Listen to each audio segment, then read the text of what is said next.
a Bíblia, ela já fala que, por exemplo, em Gênesis 6, que teve um momento que seres espirituais, que a Bíblia chama de filhos de Deus, que no original hebraico é Bnei Elohim, que são seres espirituais, nós somos também seres criados por Deus, mas Deus já nos criou para habitarmos aqui, né? Na Terra, somos terrestres, né? Tudo que tem no teu corpo tem na Terra, ferro, sódio, né?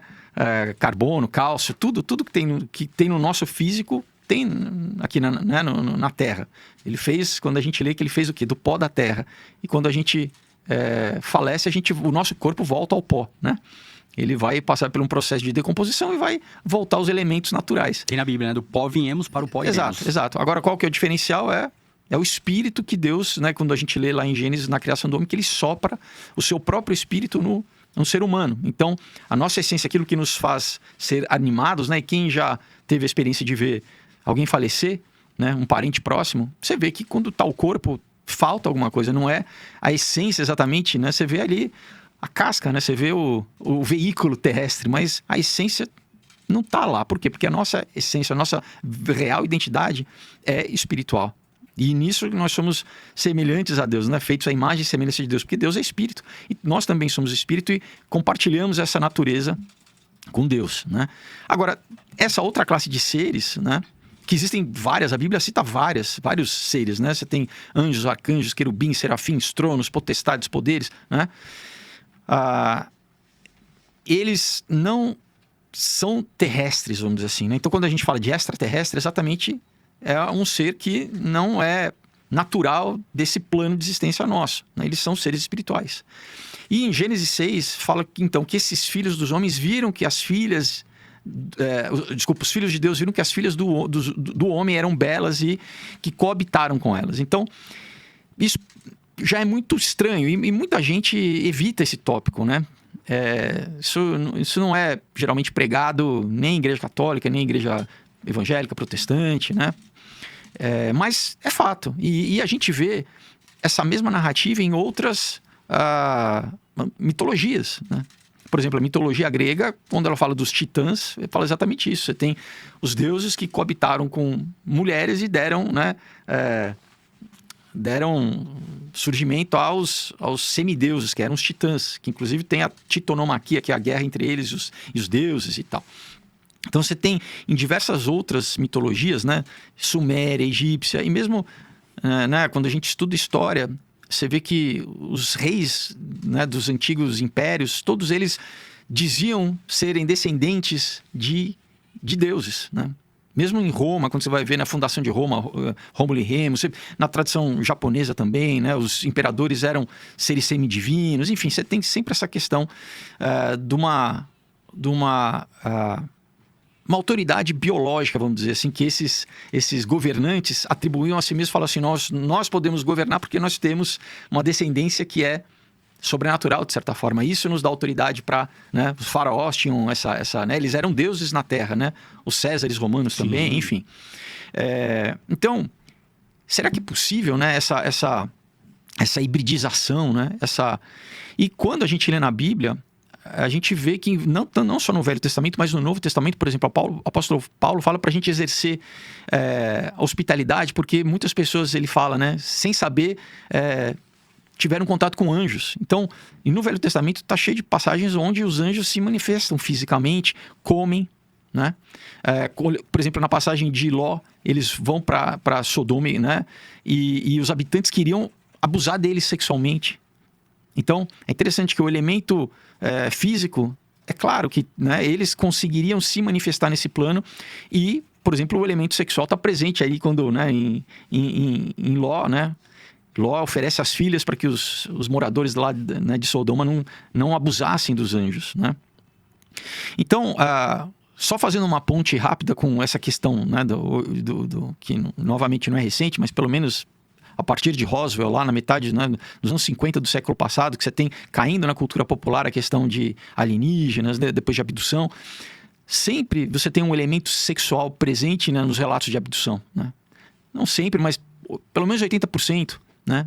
Você vai ver, principalmente nos Estados Unidos, né? Você tem casos clássicos, assim, sempre tem uma questão disso, de extração de esperma ou de óvulo, né? Muitas pessoas falando que parecia que eles estavam sendo estupradas, assim, né? Então, por que né, um alienígena, um ser de outra galáxia viria aqui para fazer um tipo de manipulação, né, sexual, né, é estranho, né? Não é? Então tem um paralelo entre o que a gente lê, né, na Bíblia, e eu trouxe aqui o livro de Enoque, né?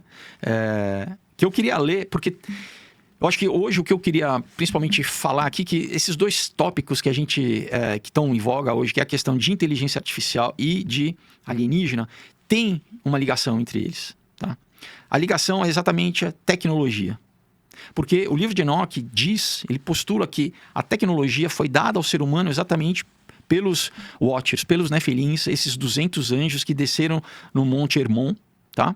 Monte Hermon, que é o pico mais alto ali da região do norte de Jerusalém, sul do Líbano, né? E que Jesus, ele faz uma declaração muito importante no Novo Testamento a respeito de que as portas do inferno não prevaleceriam contra a igreja, exatamente aos pés do Monte Hermon. Quando ele faz isso, a gente pode ter várias leituras da Bíblia, mas ele estava declarando por mundo espiritual que as portas do inferno não iam resistir à igreja, que ele iria inaugurar em pouco tempo quando a gente lê Atos dos Apóstolos, depois que ele morre e ressuscita, né, em Atos 2, o Espírito Santo é enviado e aí começa a igreja, né? A presença do Espírito Santo começa a estar presente na humanidade em todo aquele que confessar Jesus. Então, eu trouxe o livro exatamente para ler aqui para vocês, para falar sobre a questão da tecnologia, como a tecnologia é esse link entre esses dois assuntos, né? Então, diz assim, no capítulo 6 aqui do livro de Enoque, ele diz assim, olha: e aconteceu que quando os filhos dos homens se multiplicaram naqueles dias, né, eles tiveram filhas bonitas e delicadas, né?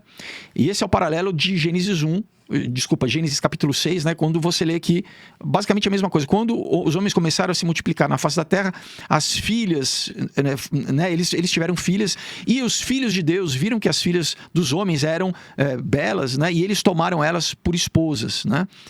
E aí, no versículo 3 diz assim: e Deus disse, o meu espírito não habitará para sempre no homem, porque ele também é carne, né? E os seus dias serão reduzidos a 120 anos. Porque antigamente a idade do ser humano, né? Se você lê as genealogias, era enorme, né? Chegava a quase 1000 anos, né? Matusalém, por exemplo. Matusalém, 900 e pouco. Exato, né? 969, se eu não me engano. E aqui continua no livro de Enoque dizendo assim, né? E os anjos, filhos dos céus, eles viram e desejaram as mulheres, né? E eles disseram uns aos outros, entre aspas, venham, vamos escolher esposas entre as filhas dos homens. E eles tiveram filhas com elas. E Samjaza, né? Esse é o líder desses anjos, né? Tem ou Semjaza ou Semiasa, né? Dependendo de como a gente pronuncia. Que era o líder deles, disse a eles, né? Eu temo que vocês não irão concordar a respeito desse ato, né? E eu sozinho terei que pagar o castigo por esse grande pecado. E eles disseram entre eles, então vamos fazer um juramento e vamos nos comprometer, né, em maldições mútuas de que nós não iremos abandonar esse plano de fazer isso, né? De o quê? De escolher mulheres e se reproduzirem. E eles, então, juraram juntamente e fizeram essa maldição mútua, né? E eles eram, em totalidade, 200 que desceram nos dias de Jared, né? Desceram no pico do Monte Hermon, e eles chamaram a montanha Hermon, porque eles juraram e comprometeram entre eles sobre esse ato. Tá? E daí diz o nome dos anjos, né? Tem a lista dos anjos aqui e continua. E todos eles se uniram e tomaram mulheres que escolheram, e eles começaram a se corromper em atos sexuais com elas, tá? Felipe, deixa eu te fazer uma pergunta. Quando fala dos anjos, os nomes, são os anjos citados pela teologia na Igreja Católica? Ou seriam outros anjos? Não, esses são anjos caídos, né? Então, anjos caídos. Eles são anjos caídos. Entender. Anjos caídos que na sua visão de um pesquisador dentro da teologia, da religião, do cristianismo, esses anjos caídos teriam filhos híbridos, então, em terra? Sim, e esses filhos é o que a gente chama de gigantes. Tá? Porque a gigantes no grego vem de gigas, que quer dizer nascidos da terra. Quando a gente ouve gigante, a gente associa com tamanho, né? Na verdade, o tamanho é a consequência dessa hibridização. Então, o nome gigante não é assim porque eles eram grandes, é porque eles eram já terrestres, mas com essa hibridização de seres espirituais com criação. E aí que tá. Vamos voltar um pouquinho antes, né? Em Gênesis 3, quando tem a queda do homem, Deus é o que a gente chama do proto-evangelho, né? A primeira profecia onde ele fala que ele iria colocar inimizade entre a descendência, a semente da mulher e a semente da serpente, né? A descendência da serpente, e que, né, ele, já se referindo a Jesus, iria esmagar a cabeça da serpente e que a serpente iria ferir o seu calcanhar, que a gente entende como o corpo físico na morte de Jesus, tá? Então, a partir de então, Satanás já sabe que ele estava julgado, que ia acontecer um momento que a descendência da mulher iria vencer ele, que ele ia, né, ser julgado, ele ia ser derrotado, vamos dizer assim. Então, já havia um plano de corromper a linhagem humana para que a vinda desse Messias fosse impossível. Entendeu? Então, quando a gente lê... então, tem dois momentos, né, que a gente geralmente, na tradição cristã, meio contemporânea, nos dias de hoje, porque esse tema é um pouco espinhoso, as pessoas evitam, a gente fala só da queda do homem, né? Do pecado original, que realmente aconteceu. Agora, toda essa literatura do que a gente fala do período do segundo templo, né? Então você tem o primeiro templo feito por Salomão, aí quando Babilônia invade, destrói esse primeiro templo, leva, né, os judeus cativos ali para Babilônia por 70 anos, daí você tem o que a volta para Jerusalém. Você tem o livro de Neemias, Esdras, que vem falar exatamente o que é a reconstrução, né, de Jerusalém e do templo também. Então, e aí que, na verdade, foi codificado, foi escrito, né? Você tem a Septuaginta, você tem... eles começam a escrever tudo aquilo que era oral, tá? Então, você tinha, vamos dizer, uma tradição oral, né, a respeito de tudo que a gente lê na Bíblia, mas é durante esse tempo entre a reconstrução do segundo templo e basicamente a vinda de Jesus que você tem muita literatura sendo feita. E o livro de Enoque, né, porque tem 3 livros de Enoque, mas o primeiro, que é o mais fidedigno, vamos dizer, que inclusive faz parte da Bíblia Etíope, né, do cânon da Bíblia Etíope, ali é considerado um livro canônico, né, foi escrito nesse período, tá?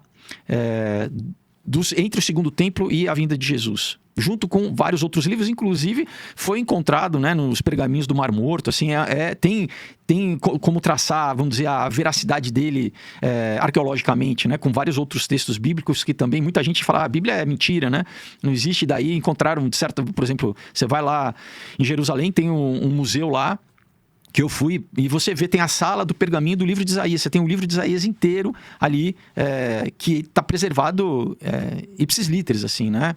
Então, você comprova a veracidade da Bíblia, a historicidade da Bíblia. E o livro de Enoque é um desses livros, apesar de não estar no corpo, né, canônico, nem da Igreja Católica, nem da Bíblia protestante, mas ele é um livro que as pessoas, na época de Jesus, conheciam. Inclusive, né, Pedro cita, numa carta, 2 Pedro, ele cita o livro de Enoque. Judas, na carta de Judas, cita o livro de Enoque. E mesmo Jesus, né?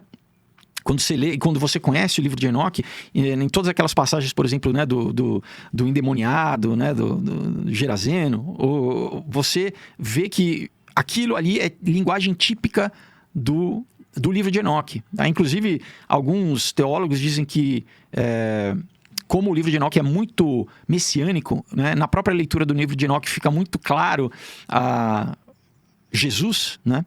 Já fica tipificado Jesus, que alguns judeus tiveram dificuldade, né, em inclusive, promover o livro de Enoque, porque reforçava, né, que Jesus é o Messias.